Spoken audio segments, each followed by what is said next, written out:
आज हम बात करेंगे क्रिटिकल थिंकिंग के बारे में। ये सिर्फ एक भारी भरकम शब्द नहीं है, बल्कि एक ऐसा स्किल है जो सच में जिंदगी के हर पहलू को बदल सकता है। तो चलिए इस कमाल के स्किल को समझने के सफर पर निकलते हैं।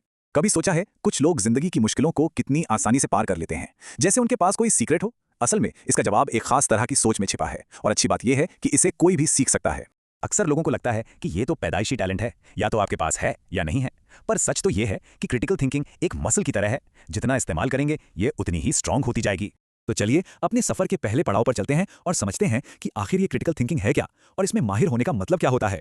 तो ये क्रिटिकल थिंकिंग है क्या?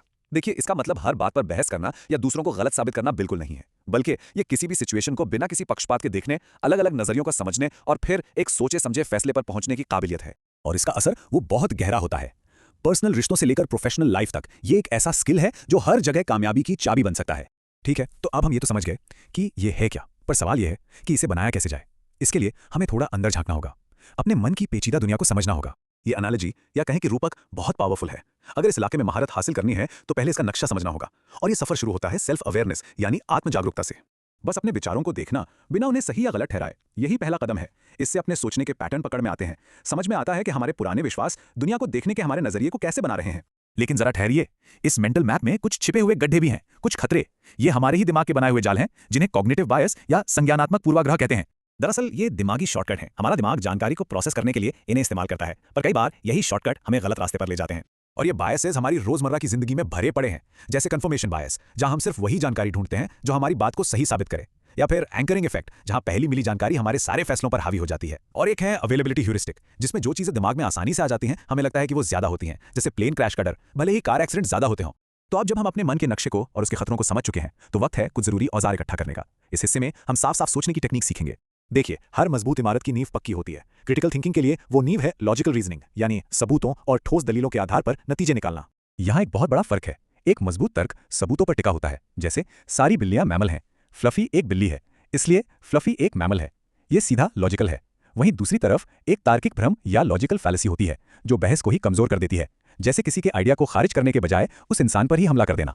और जब बात आती है प्रॉब्लम सॉल्विंग की, तो ये उलझी हुई गांठ वाली बात एकदम सटीक बैठती है। पहली नजर में कोई भी मुश्किल नामुमकिन लग सकती है, लेकिन सही तरीके से किसी भी उलझन को सुलझाया जा सकता है। और वो तरीका ये है। पहला स्टेप, समस्या क्या है उसे साफ साफ पहचानिए। दूसरा, उससे जुड़ी सारी जरूरी जानकारी इकट्ठा करिए। तीसरा, जितने हो सकें उतने सोल्यूशन सोचिए। चौथा, इन ऑप्शंस को तौलिए, देखिए कौन सा बेस्ट है, और आखिर में सबसे अच्छे समाधान को लागू करिए और देखते रहिए कि वो काम कर रहा है या नहीं। चलिए अब हम अपने सफर के आखिरी हिस्से में पहुंच गए हैं। यहां हम ये सीखेंगे कि इन स्किल्स को असल दुनिया में लोगों से बातचीत करते वक्त कैसे इस्तेमाल करना है।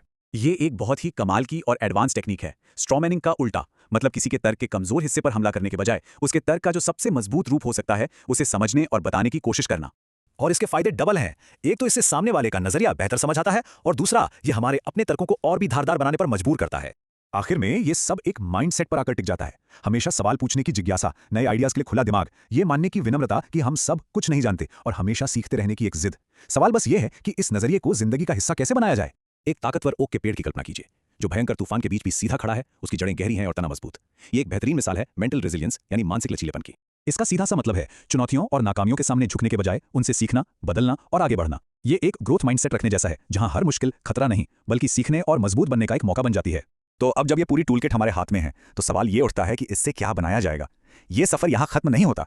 असल में ये तो एक नई शुरुआत है।